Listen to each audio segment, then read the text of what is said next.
Стоян Стоянов, човекът-звяр. Активен през 1960-те години, Стоянов убива най-малко 8 души, основно жени. Той е известен с изключителната си жестокост. Ангел Димитров, Бесния.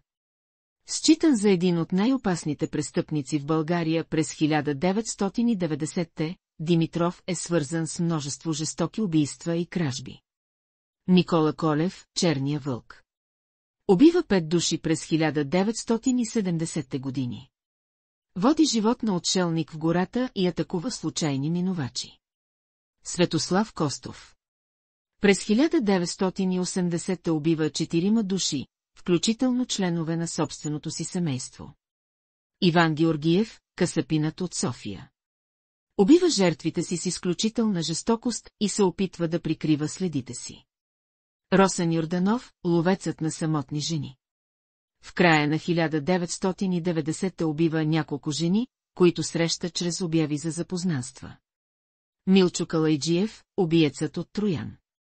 Убива 3 души по изключително жесток начин през 1980-те.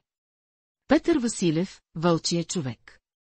Действа през 1960-те, убивайки жертвите си в изолирани райони, предимно планини.